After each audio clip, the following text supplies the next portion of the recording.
The wind came first, a low and restless moan that rolled across the plains of Frosty Hollow like something alive. It was the kind of wind that gets into your bones before you realize it's there, and by the time Amelia Thorne felt it pressing against the cabin walls that evening, she knew what it meant. Winter wasn't approaching. Winter had already arrived. She stood by the hearth, one hand resting on her swollen belly where new life stirred. The flames flickered low and uncertain in the draft, and she listened to the creak of roughly hewn logs overhead. The smell of tallow and wood smoke hung thin in the air, and somewhere in the rafters a loose board tapped out a rhythm that kept no time. The cabin had been built quickly and cheaply, a hasty shelter thrown together by hands that had no patience for the work. The chinking between the logs was thin in places, and drafts seeped through like cold fingers, carrying the scent of frost and pine. Amelia had warned him. She had warned him more than once.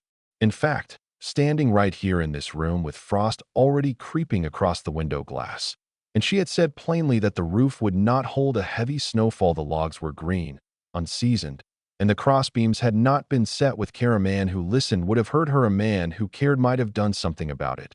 But Edward Thorne was neither of those things, not in any sense that mattered when work was hard or the day was short. He spent hours in ways that kept him away from the tasks that needed doing. He wandered, he lingered at the trading post in town when there was no reason to linger, and he returned with less in his hands than he left with, and with a heaviness in his step that had nothing to do with the cold. Amelia didn't speak of it directly, not in front of their daughter, but she knew. Everyone in the small settlement of Frosty Hollow knew. What mattered now was not who Edward was, or wasn't. What mattered was the snow gathering on the ridge to the north, thick and heavy as wool, and the fact that when it fell, it would fall fast. Little Clara stood beside her mother at the door, her small hand tucked into her mother's, her gray knitted cap pulled low over her ears. She said nothing, but her dark eyes moved from wall to ceiling to her mother's face, reading what she could. Amelia looked down at her and pressed her lips together. She had already begun to think the cabin would not survive the winter. She knew it the way she knew the weight of her own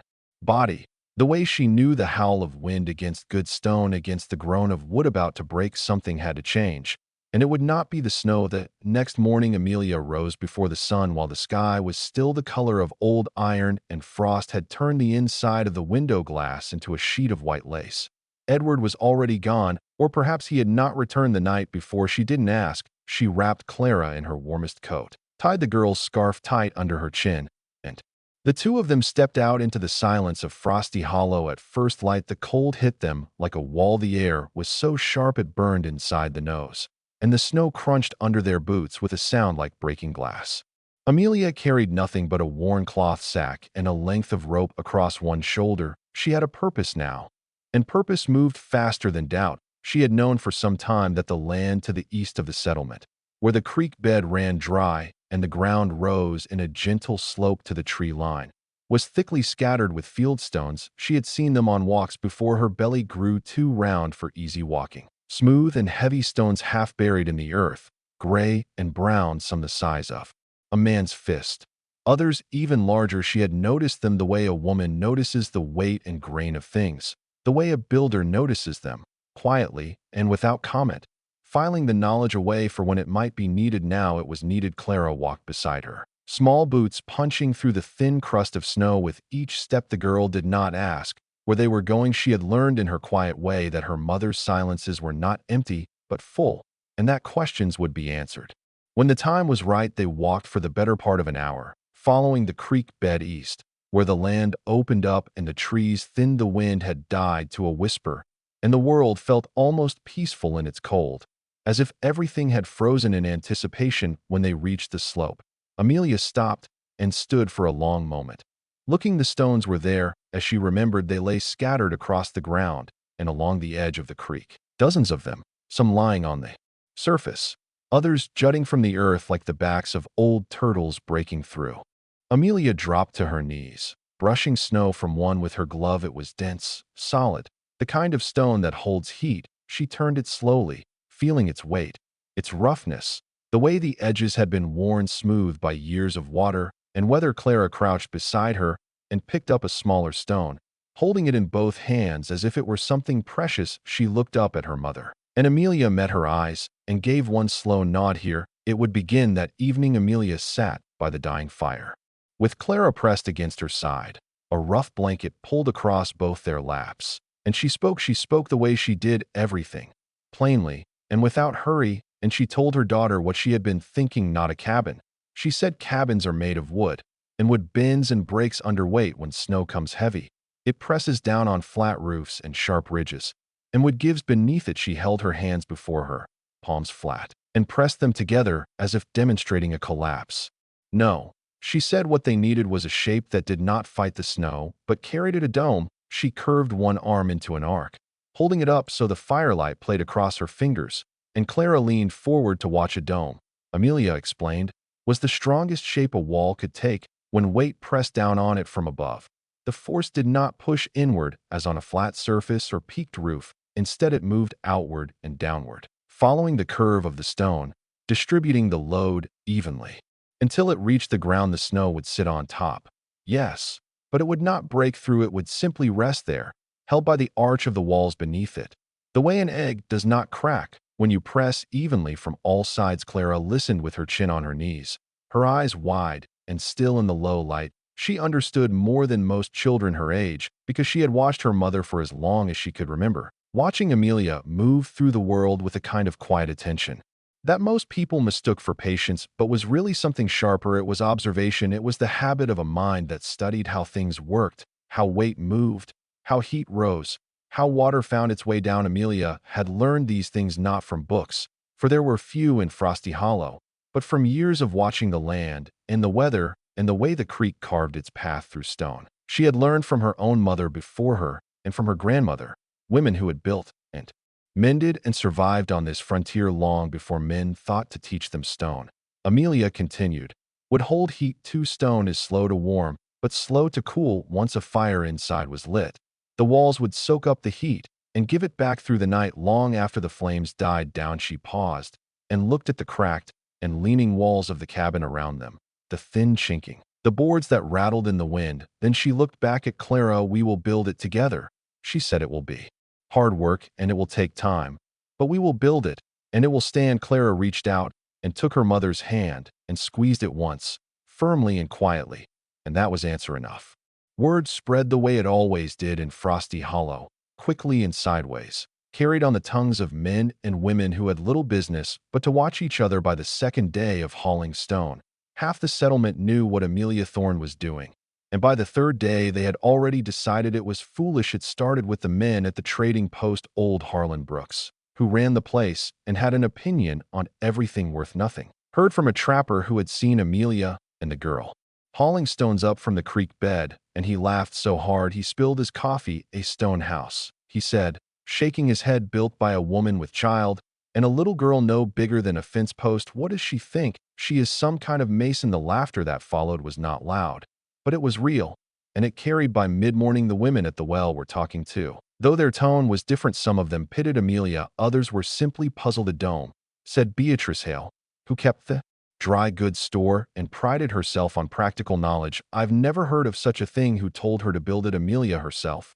said another woman, and the way she said it made it sound like a joke. Edward Thorne was not a man who liked being made to look a fool, even when he'd honestly earned it. He came to find Amelia that day, standing at the edge of the cleared ground where she had begun laying out the first ring of stones in a careful circle. His boots were muddy, and his coat hung open in the cold, and he stood with his arms crossed and watched her work for a long time. Before he spoke, people are talking, he said. Amelia did not look up. She was fitting a stone into place, turning it slowly until the edges sat flush with those beside it. People always talk, she said. This is foolish, he said, and there was an edge in his voice, the kind that came from embarrassment dressed up as concern. You'll hurt yourself. The baby. Amelia set the stone down and straightened, one hand pressing her lower back. She looked at him evenly. The cabin won't hold the snow, she said. You know that as well as I do. He said nothing to that. His jaw tightened, and he looked away toward the tree line, where the sky was turning the color of tin. Then he turned and walked back toward town without another word, and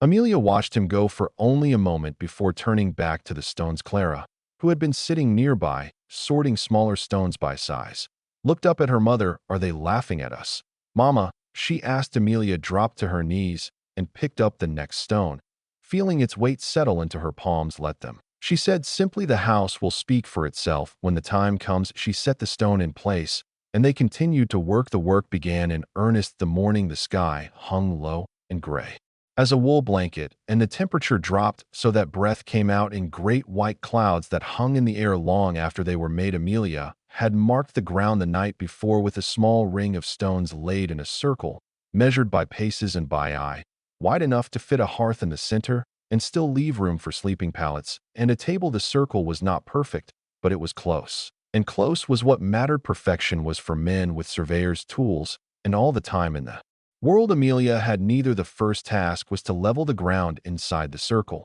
breaking up the frozen earth with a hoe she had borrowed from the hail store, the handle worn smooth and dark from years of other hands. Clara helped where she could, dragging loose clumps of dirt and rock away from the cleared ground and stacking them to the side. The work warmed them both. And after a while, Amelia loosened her shawl and rolled the sleeves of her dress past her elbows, and the cold air felt good against her skin. The stones had to be carried one at a time. There was no cart to spare and no mule that would bear the extra load. So Amelia wrapped each stone in a scrap of cloth or stuffed it into the sack and carried it on her back or in her arms. When her belly made the sack awkward, it was slow. Each stone weighed as much as a small child, and the ground was uneven and slippery from half-frozen mud. Clara carried the smaller ones, pressing them to her chest like loaves of bread.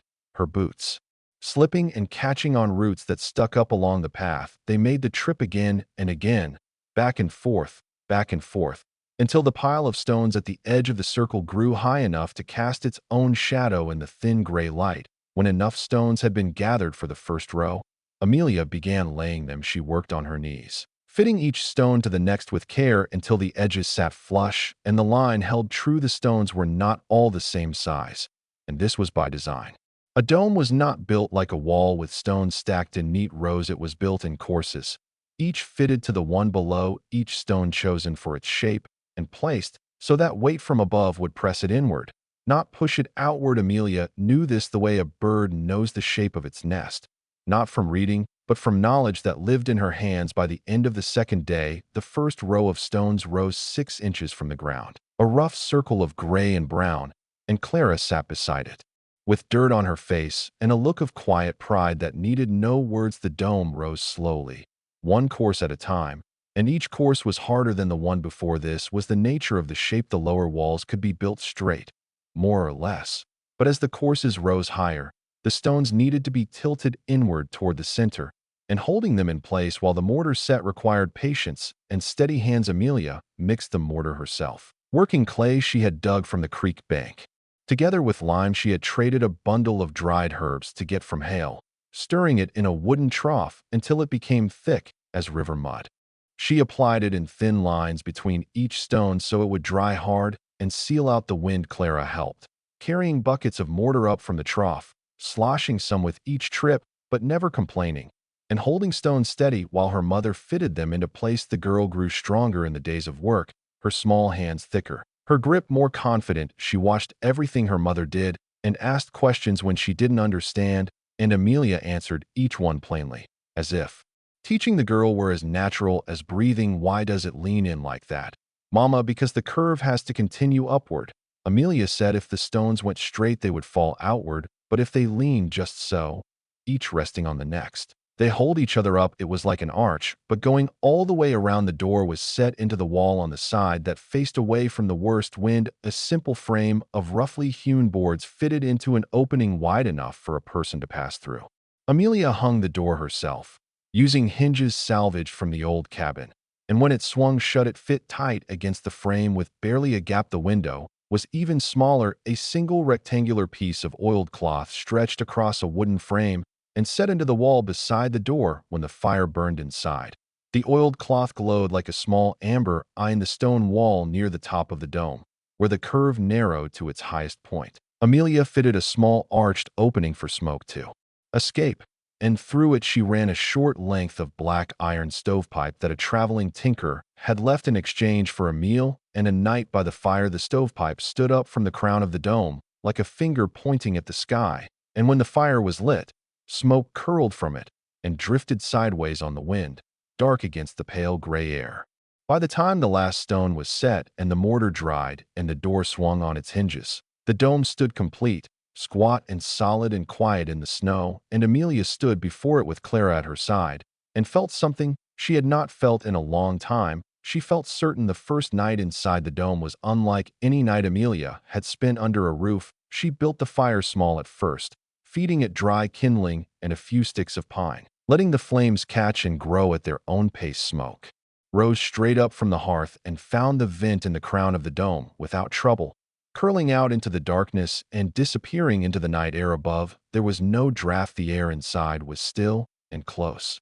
And as the fire warmed, Amelia could feel the walls begin to respond. It was slow, the way stone holds heat, but it was steady. The heat did not come and go as it had in the cabin. Here it gathered, pooling at the floor and rising gently like water filling a bowl. Clara sat on the pallet by the fire, wrapped in a wool blanket, knees pulled up, and her eyes moved slowly over the interior of the dome. The walls curved above her like the inside of a shell, smooth and dark in the firelight, and the stones glowed faintly where the flames touched them, warm amber and deep gray. It was quiet in a way the cabin had never been. No rattling boards, no whistling gaps in the chinking, no groan of green wood under its own weight. The dome was solid, and it was quiet, and the silence itself was a kind of warmth. Mama, Clara said after a while, her voice small in the stillness. It's warm in here. Amelia nodded. She sat on the ground by the fire, her back to the wall, one hand on her belly. The stone behind her was still cool, but she could feel the warmth beginning to seep into it, like a sponge soaking up water slowly and without show. By morning, it would be warm to the touch, and through the night, it would give that warmth back long after the fire had burned down to coals she had known. This would happen. She had counted on it, but knowing a thing and feeling it were two different matters, and there was satisfaction in the feeling that no knowledge could replace. Outside, the wind picked up again, a low, restless sound that came from the north and carried with it the scent of more snow to come. But inside the dome, the air was still.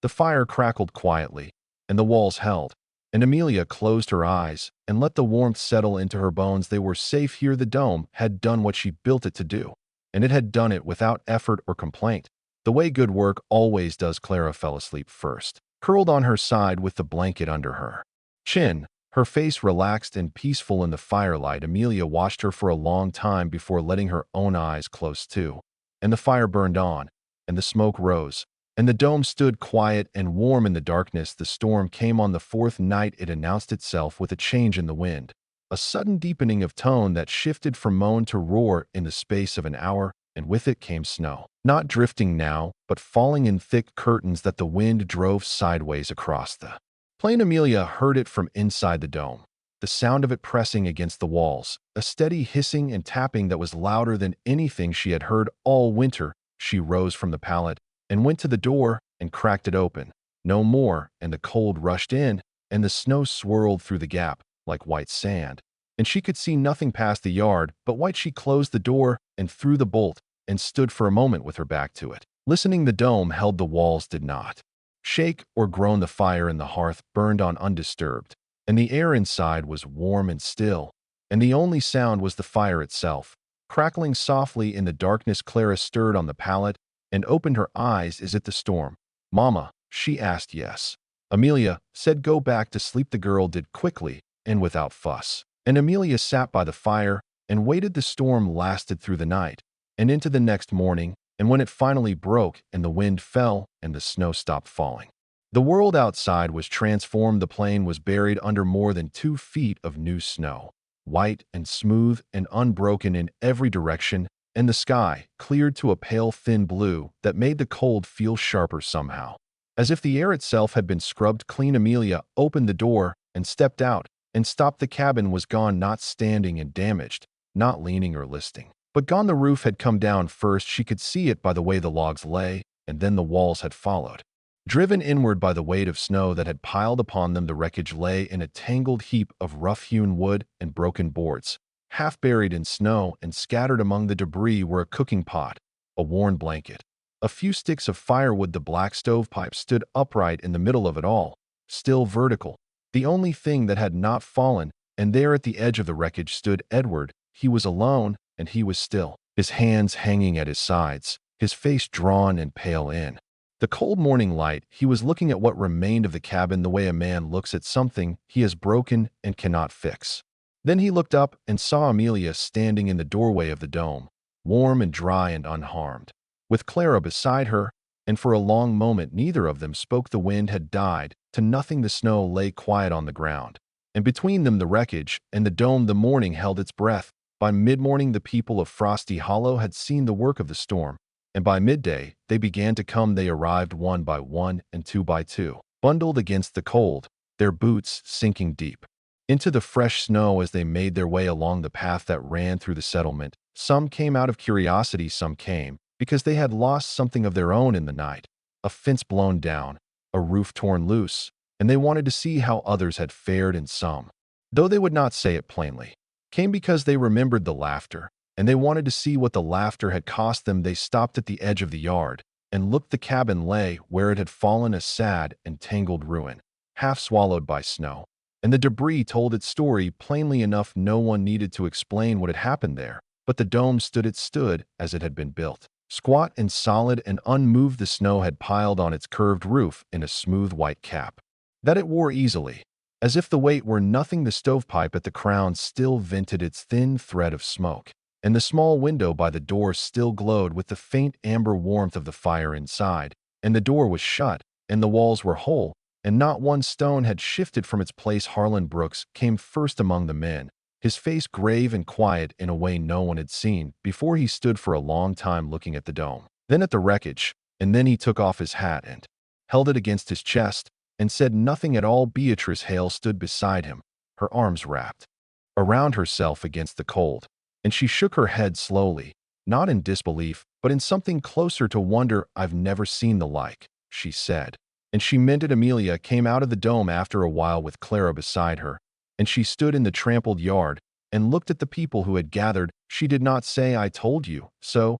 She did not smile in triumph or speak of vindication. She simply stood there calmly and steadily, her shawl drawn close around her shoulders, and let them see what she had done. It was Edward who broke the silence. He stood apart from the others at the edge of the wreckage, his hands at his sides and his head bowed. He looked up and met Amelia's eyes across the yard, and something moved in his face, something old and worn, and finally ashamed. He did not speak, but he nodded once, slowly and plainly, and the nod carried more weight than words could, and Amelia saw it, and she gave a small nod back. And for a moment the two of them just looked at each other across the snow, and the people of Frosty Hollow watched, and the dome stood quiet and warm behind them. The days that followed were quiet, and quiet in Frosty Hollow meant something different than elsewhere. It meant that people worked. It meant that hands that had been idle were now busy, and mouths that had been full of idle talk were now full of something closer to purpose. It started with Edward. The morning after the storm,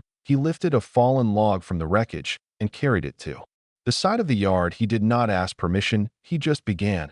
And he did not stop. By the end of that first day, he had cleared most of the debris from the ground around the ruins, stacking usable timber in neat piles and dragging broken boards to the edge of the clearing where they could be used for kindling. He worked without speaking, and Amelia watched him from the doorway of the dome and said nothing, because there was nothing to say. Work was its own kind of speech. It was Harlan Brooks who returned the next day with tools. He brought an axe and draw knife and coil of rope and set them down at the edge of the yard without ceremony and rolled up his sleeves. Beatrice Hale came with her husband, and two other families followed, and by midweek there were a dozen people working in the yard, and the debris was sorted and stacked, and the ground was cleared and smoothed, and someone brought a bag of nails, and someone else brought planks of good seasoned lumber, and a new cabin was beginning to take shape beside the dome. Amelia had not asked them to do this. She had not expected it, but she was not surprised either, because she knew that people who had been humbled find their way back not through grand gestures, but through the simple act of showing up and doing the work. One evening, when the new cabin was nearly framed and the fire in the dome burned bright and the yard was full of the smell of freshly cut pine, Beatrice Hale came to the door and knocked. Amelia opened it, and Beatrice stood there, her breath making clouds in the cold air, and she said, "I owe you an apology." Amelia shook her head. "You owe me nothing." She said, "Come inside." Beatrice came in, and then the others came, and that night the dome was full of warmth and voices, and the sound of Clara laughing at something one of the other children had said, and Edward sat in the corner with a cup of something hot in his hands, and watched his wife and daughter and the people of Frosty Hollow filling the small round room, and he was quiet. But he was there, and he was present, and he was beginning to finally understand what it meant to be a man worth something. The fire burned on, the dome held, and outside the snow lay still and white and patient on the ground, and winter was long, but they were warm. Thank you very much for watching. If you enjoyed it, don't forget to like and subscribe to the channel. Write in the comments what city you're from. I'm very interested to know where my audience is watching me from. The story is fictional. Any coincidences are accidental. Thank you for being with me.